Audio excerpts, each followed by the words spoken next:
It's Friday, April 3rd, 2020, and you're listening to The Jaking Off Show. The Jaking Off Show is brought to you by you, my fellow patrons, over at patreon.com. Go to patreon.com/jakingoffshow and donate as little as $1 a month to help keep this podcast going. But donate or not, the podcast is always going to be free to listen to on Spotify, iTunes, Anchor, wherever you get your podcasts, and sometimes YouTube. Sometimes YouTube, always YouTube, if you're watching, that is. But I don't really get traffic from YouTube. I always get traffic from Spotify for some reason. But you know what? That's fine. Who cares? As long as you're listening, you're listening. Doesn't matter, right? I'd like to give a shout out to Peter Cyril Gittins for your donation. Thank you very much, man. Appreciate it a whole lot. I don't even know you, man, but thank you. You're more supportive than my actual friends. Hey, the bar has been set, homies. Some guy I don't even know just donated $3 a month to the podcast. And here's the thing. The donations are going to a very good cause, and that is the content creation. That is making you laugh. So what I'm planning to do is that I'm writing up a mini comedy special of sorts. There's no stage. There's no show to go to. And I haven't been on the stage in about 3 weeks, and it's really starting to get to me, man. I'm not the only one too. There's comedians and entertainers of this paradigm that are going to the internet and doing virtual shows and virtual open mics and all that. And we're bored. And we also don't know how to edit. So we're doing stuff from like workout videos to reading Harry Potter live for some fucking reason. There's way too many people doing Harry Potter readings on their Instagram Live or Facebook Live or whatever. You're in your 30s. Grow up. It's a kiddies book. Come on.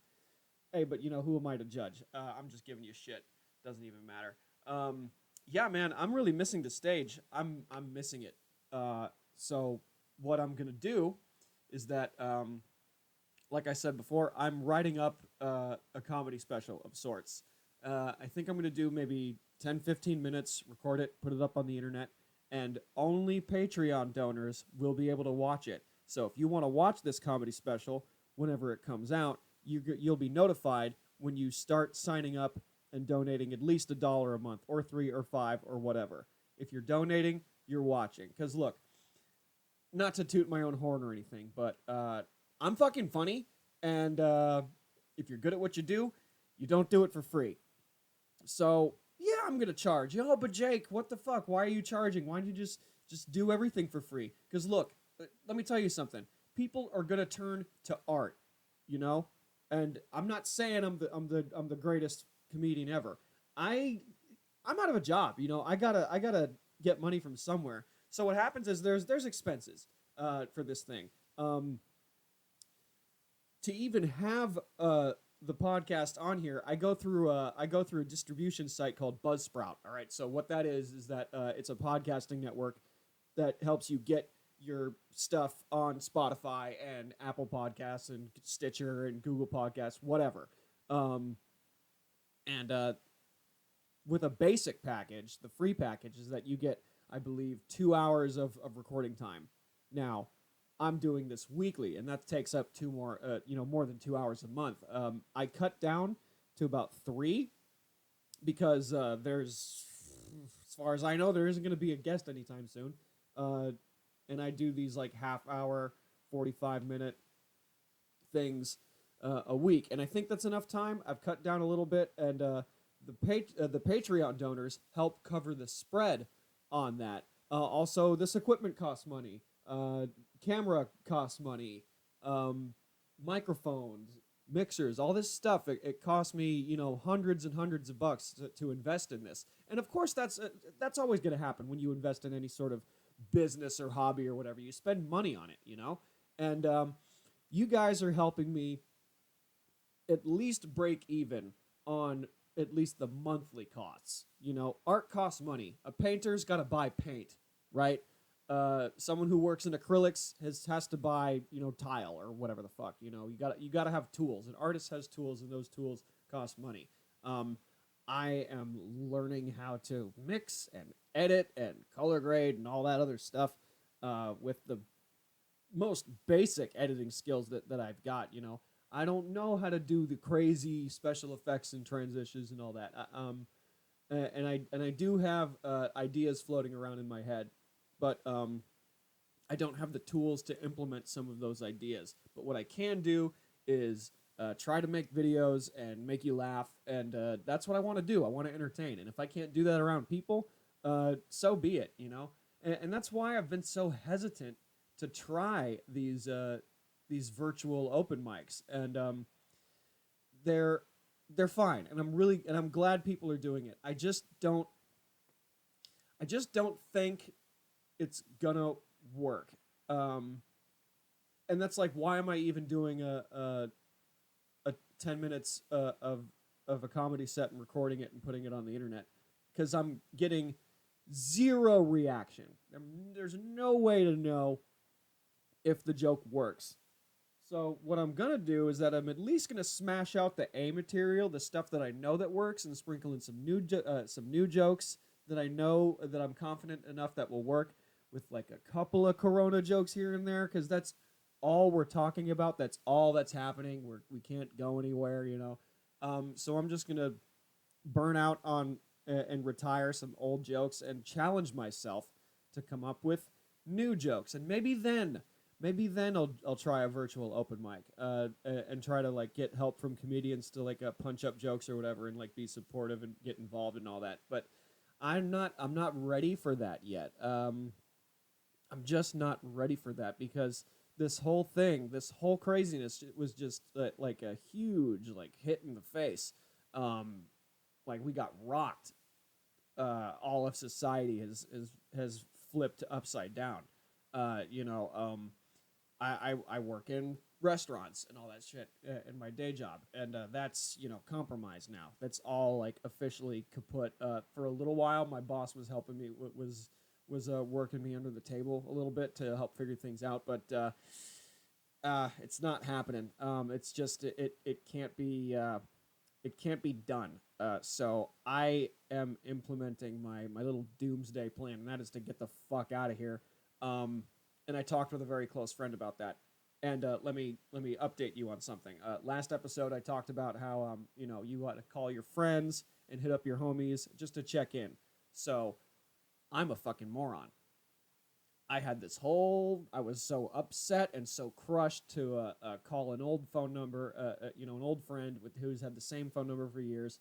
I had it stored in my phone, and I call him to check on him and say, "What's up?" And says, "You have the wrong number." Hangs up. And I was just confused by that, and I didn't follow up because I was just so heartbroken about that. And it comes to my realization that just before the shitstorm, I decided to actually become a member of society and get an iPhone. Now, before that, I had an Android, because Droid does. I've been a Droid user forever, but I finally caved. So I get the iPhone, and I realize, I can't transfer my contacts from the SIM card because I can't get it in the iPhone. There's like you can't even change the battery. It comes as it is. So that being said, I lost all my contacts. I wrote down all the contacts on a piece of paper, and I did it kind of in a rush. Why did I do it in a rush? I don't know. But I wrote down one of my best buddy's phone numbers, and I was off by one digit. I put 488 instead of 448. Like I was off by like one number, and I stored his number wrong. And I thought like, homeboy that I've known for half of my life decides to like give me the cold shoulder and like say you have the wrong number. Now I'm a moron. I dialed the wrong number. I called my mother. I called his dad. I called his sisters. I was like so crushed and so hurt by this, and I'm just an idiot. And we can laugh about it now. I was just so stupid, and I called him, and we talked for hours. We caught up and all that stuff, and he's gonna support me with my contingency plan, and that's to get out of Dodge if it gets worse around here, because I really don't want to be in a densely populated area if shit really starts hitting the fan. Like what's gonna happen? Like an earthquake would be real bad right now, Even though I joke about like earthquakes and how it should reduce the population. Oh, gee, the irony. I often joke about the In-N-Out burger joint being living up to its name. You're in, you're out. Boom, it's gone. The lines are longer than ever now because they're still doing drive-through and all that shit, because that's all they're good for is drive-through. It's so wild, man.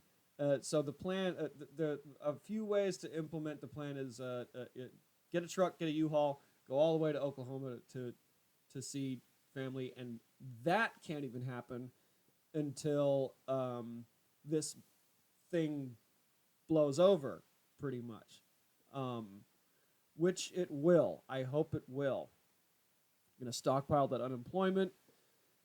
Maybe I'll cave and be a stock boy at like a Trader Joe's or something, because those guys are, man, applaud those motherfuckers, man. I am not an essential worker. Because sacrificial lamb is too strong of language for that. Because look, I applaud the nurses, I applaud the grocery store clerks, I applaud the gas station attendants and all that stuff. But I am not willing to step up to the plate yet. Not because I'm a pussy, but because I have an immune compromise called ulcerative colitis. Now, what that is that I don't shit right. To say the least. That's the low-hanging fruit. We're not here to really talk about that, but they call me laxative because I make shit happen. Ha ha ha. That's one of the jokes. But yeah, I'm not willing to risk it because I want to live. Is what I'm trying to say. I want to live, and I gotta get out of here. Now, what's in Oklahoma? Nothing. But there's no comedy, so I could live anywhere. I could start a scene over there. I've talked about it before, but there's no future as of now, right? There's no future. So I might as well just do whatever the fuck I want, and I don't want to be here. I just don't want to be in a big area. I need to be somewhere where it's just a little bit more quiet and not so hectic. It's a red state. It's an open carry state. And Oklahoma City's on the up and up. There's a constant like reconstruction, and I'm calling gentrification a good thing. It's a happy middle. It's almost like America was built on an Indian burial ground. That's why we have so much bad luck. There's tornadoes and shit. At least you can prepare for them. At least you can see them coming. But with earthquakes, you don't know. One could happen right now. There was a little shake-up earlier, but I was taking a stoner nap. I was actually going to record this earlier, but I got way too fucking stoned. This pen, this train wreck, high energy sativa. Get the fuck out of here. That shit put me the fuck out. Now, I don't think pot makes you lazy. I think lazy makes you lazy. I have been quite productive high before, but for some reason today, I was just, took one hit of that. We tried to record like hours ago, but I'm like, I can't concentrate. I'm way too high right now. I can't do it, and I gotta put down the pot for a little while, because it's starting to fuck with my concentration. It's starting to fuck with my own productivity, and it's just where I'm at mentally and all that. I'm trying to not stress out. I should use it more as a treat and not more as like a regular like day-to-day thing. Yeah, because it's starting to affect me in a type of way, and plus I read articles on how vaping could possibly accelerate you getting symptoms or getting the virus or whatever. And I'm not, my ability to be informed competes with my ability to stay sane. Last time I turned on the TV, we were at like 5,000 deaths. Ugh, kind of grim, kind of scary. But that's what the media does, is that to push ratings, they try to scare you so you stay glued. I had not been, I had not been glued to the TV for this long over this amount of days since 9/11. Really, I have not, just because I want to find out what's going on. Because while I was in Oklahoma City visiting family when this shitstorm started, I'm just crossing my fingers, going, "Don't cancel domestic flights. Please don't cancel domestic flights. I don't want to be stuck here. I really don't want to be stuck here." And I wait for that because that's gonna fuck with my plan. Um, would you be able to go anywhere, even if it's just taking a train or a bus or driving there yourself? Can you go anywhere? Because the cops are starting to ask questions now, and you have to like have proof of that you're traveling for essential needs or for medical needs or whatever. Um, it's really starting to become like a Gestapo kind of like, why are you going outside type of thing. It's like we're in timeout. It's like we're in timeout. And what this is a mandated staycation. I hope nobody's going stir crazy yet. I haven't gone stir crazy yet. I am not losing my mind because it's already gone. But I try to keep busy with books. I've got some books. I've got a couple of video games here and there. You know, I've got the iPhone still relatively new. I play with that sometimes a little too much. It pays attention to your screen time, which is staggering. I often complain about people who are on their phone too much. I am on my phone too much, way too much. And I'm like glued to the. It's like glued to the hip, you know. It's very distracting. But hey, it's our greatest resource and it's our greatest distraction. I just choose to use the latter. Um, but content creation. There's just that's where we're going right now. Is entertainers, DJs, musicians, comedians. They're all turning towards the internet to just put out stuff. Now, what the Patreon is that's kind of, what we're kind of doing is that we're busking, except it's online. You know, you see a guitar player, he's homeless or he's living out of his van or whatever, purchases himself outside, plays a couple of songs, plays fucking John Lennon or Jason Mraz or whatever, and puts a hat out in front of him, and some people throw some coins into the hat or the bucket or whatever. Now that's what Patreon is. So by me putting out content that I do work hard on, that I do edit and put together, just the general like production of it, because this isn't easy, but it's not hard either. It's becoming more tedious, but I wanna get a little something for my efforts, because if we didn't have the internet and this was going on, we couldn't busk. We couldn't, go onto a subway or whatever, start playing the guitar and, have like a lanyard with like a bucket putting change in there or whatever. So, basically what I'm saying is, holla for $1 if you find any value in my videos, my screaming videos, my metal vocal covers, the podcast, this and that, the comedy. Because I'm at a standstill, and it's starting to make me a little sad. I really do miss the stage. I just saw a memory from a year ago of like I taped a set at an open mic, and it was, I highlighted a joke that I hadn't been working on in a while, and it was a year ago. This was a lot longer. I before I got the sushi job, I cut my beard up, and now I have to start over again. But I had like this Bob Ross paintbrush on my chin that's coming back. But yeah, I miss it, man. I really miss it. And I have to fill that void somehow. I miss the gym. I hadn't worked out in about 3 weeks. I went to a website that has like home workout regimens, full body cardio, glutes and abs and stuff like that. I'm not going to do home workout videos. It's just something for me, just something for my sanity. I haven't worked out in quite a while. I'm losing, some of my muscle mass. I'm losing, just some of that leanness that I have. I'm skinny. And I do enjoy working out. I've got resting abs, which is nice. I also have resting rib cage. We'll give that a moment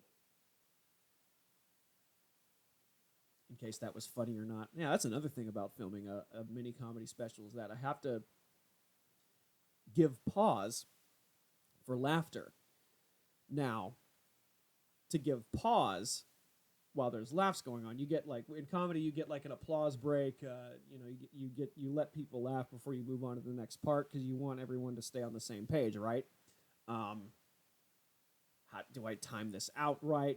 Do I assume that every joke's going to be funny and just give it one slight pause, or time it out in my head, or do I do a laugh track? I don't know. No, we're not doing a laugh track. That's no, that's cheesy sitcom shit.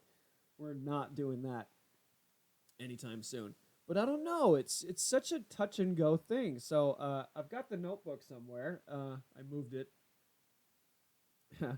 but I'm gonna tweak some jokes and I'm gonna try it out and I'm just gonna put it up and the only way to see it is through donation and everyone who's been donating consistently so far, you guys are in luck. You guys are getting your bucks worth finally because I want people to feel like that they're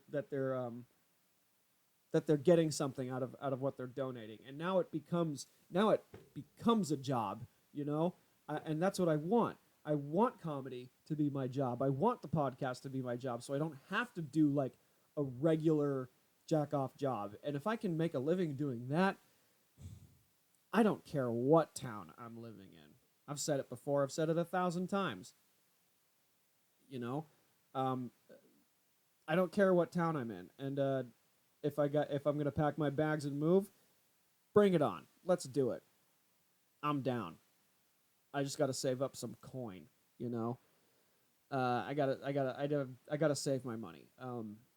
What's stopping you now?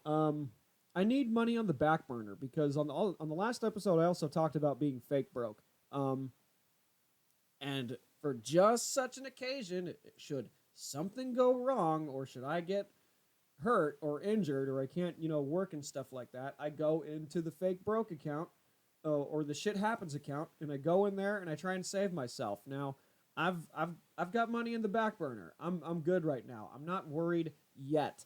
How long it's going to last, I don't know. I did talk to my landlord about the rent issue and all that. And I was like straight up with her. I'm like, look, I can't give you everything. I can't give you what I owe you right now. I can give you a piece of what I owe you because you need to make money too, and we all need to make money somehow because this shit is uncharted territory, man. We don't know what the fuck's gonna happen. I can give you a piece, but I can't give you the whole pie, man. You can't get blood out of a carrot. I don't know what's gonna happen with like the money that I owe from college. I don't know. Excuse me. Let's not have soda before recording. How about that? So I'm not all gassy and bloated. Soda. It's so bad for you. But I needed it to wake up. I needed the sugar in my system right away because I woke up from this nap from this weed nap. I'm just like, ugh. I need to not do that anymore. I also need to not work high. Don't work high. Now, my regular jack-off job, I've worked high before, but that's just because I've been doing it for so long, and it just seems repetitive, in and out, in and out.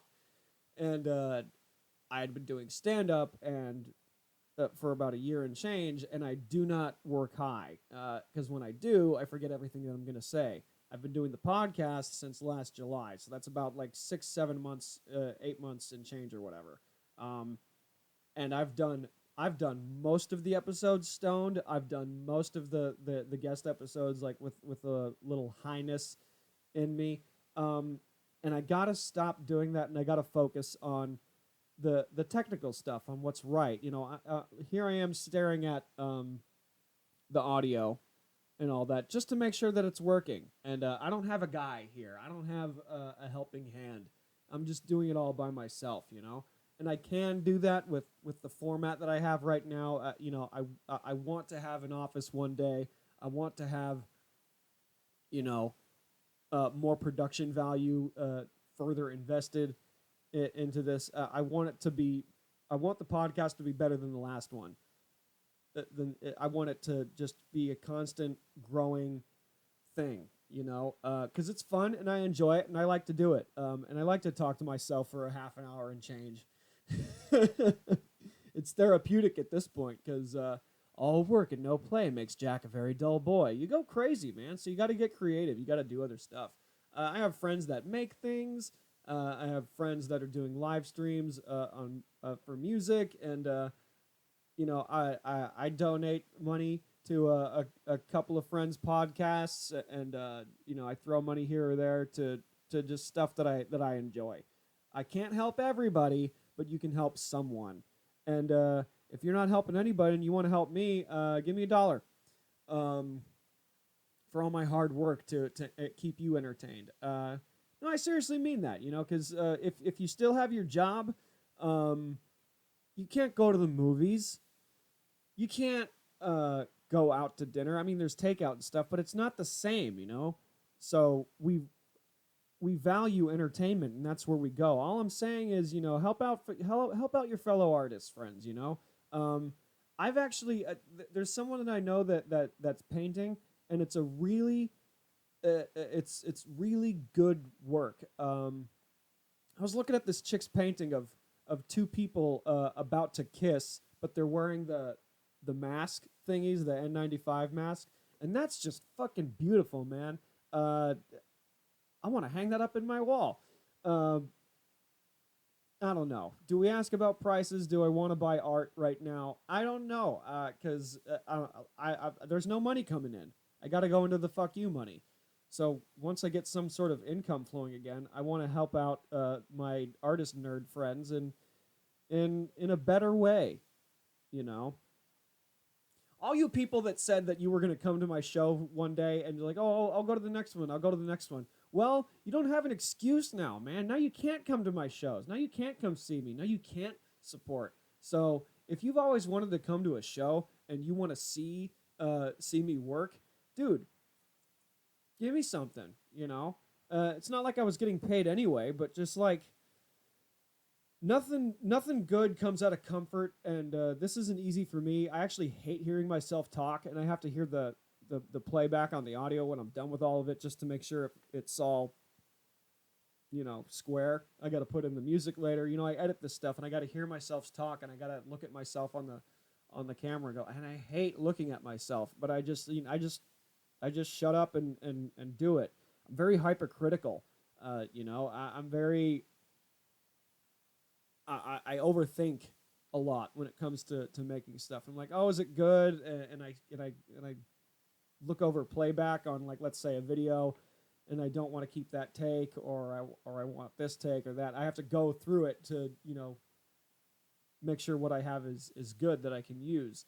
And I don't like looking at myself. I'm like the opposite of a narcissist. I rarely I don't do gym selfies. I did once, like 2 years ago, just cause I'm just not like that. I'm not that type of person. Anyway, you know, I want to pick up music again, just cause to prevent myself from going stir crazy. I have a couple of instruments, and I have a couple of bass guitars at my mom's place, and I got to go over there and get that because I'm sure she's very mad at me that I'm not talking to my brother, and I'm not talking to her. I'm not spending any time with them, and I do feel bad about that. I do want to backtrack a little bit. Well, there was an earlier episode that I said that my mom didn't try hard enough. Now I feel bad about that. That's not true. She did the best she could when it came to raising me, because I was a wild kid. I was a fucked up kid. I want to back up on that, because I don't mean that. I was just angry. You know, my mom's a single parent. She raised two boys by herself. worked long hours, could barely get by, and yet we were able to have Christmases. We were able to go to Dodger games and go to frickin' Six Flags and Disneyland and all that. We were able to do that stuff, and we got to do that. And I'm glad that it all happened. Now, a little bit of history with me is that I was a wild kid. I was diagnosed with autism when I was about 2, and then my brother came around a year or two later, and I just beat the shit out of him. I guess I was jealous. I don't really remember, but we did not get along. We fought a lot, and my mom couldn't take it anymore because we were fighting so much. So she kind of gave up on me temporarily and put me in foster care for the next 3 or 4 years, and that kind of fucked me up because I was acting out a lot. I was doing self harm. I was disruptive in the classroom. I was an asshole. To keep it short, I was such a jerk. I acted out all the time.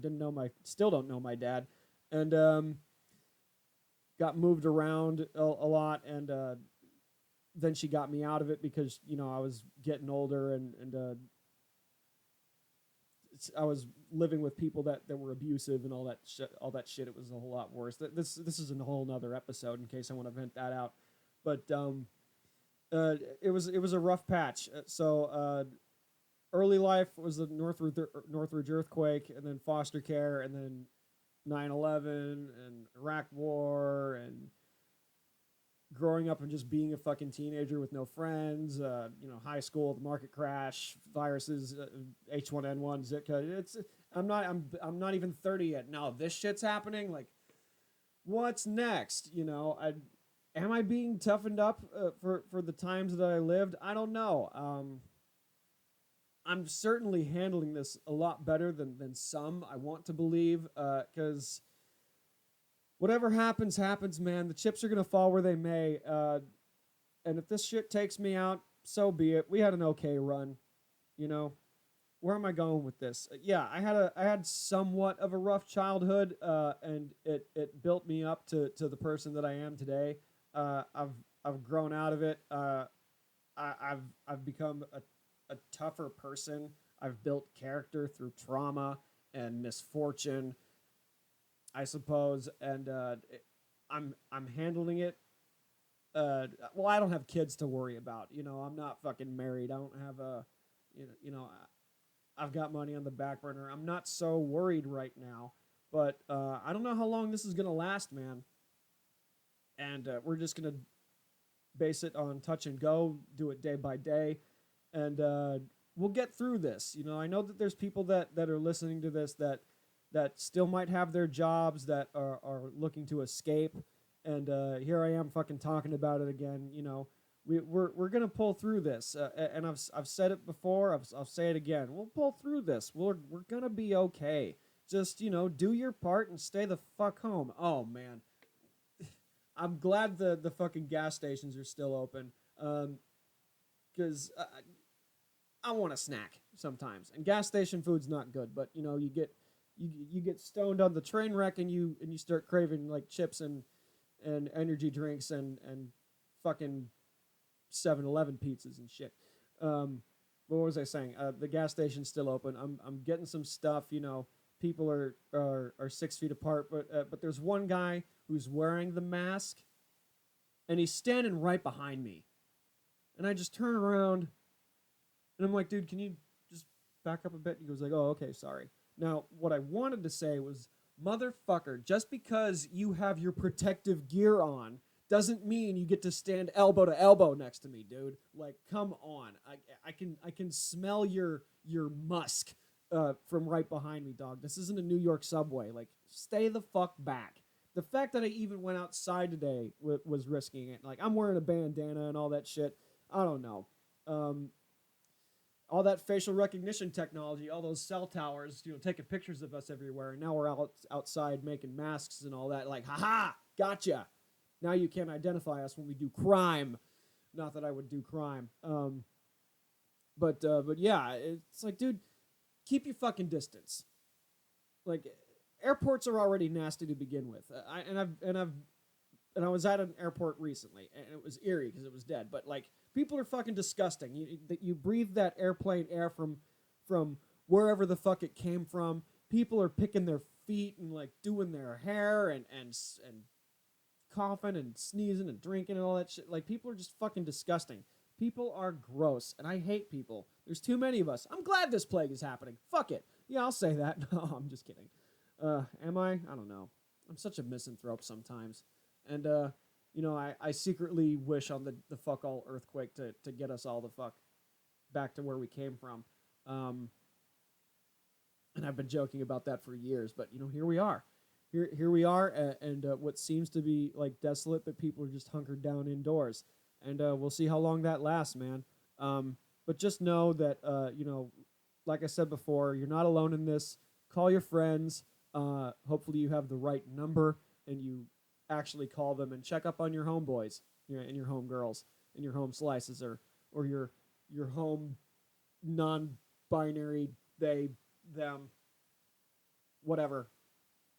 Wash your hands. All right, thanks for listening, guys, and thank you again for the donations that you've made thus far. I hope it keeps going. And if you want to pull out because you're tight financially, I don't mind. That's okay. You can cancel your subscription anytime.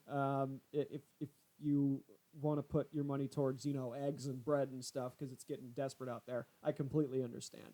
But just know that I'm here for you. We're here for you. We're all here for each other. We're all in this together, and hopefully, you know, things will go back to normal. We're going to record the mini stand-up special either later tonight or tomorrow morning, and I'll put that out. And if you've already been donating it, you'll know. You'll see it.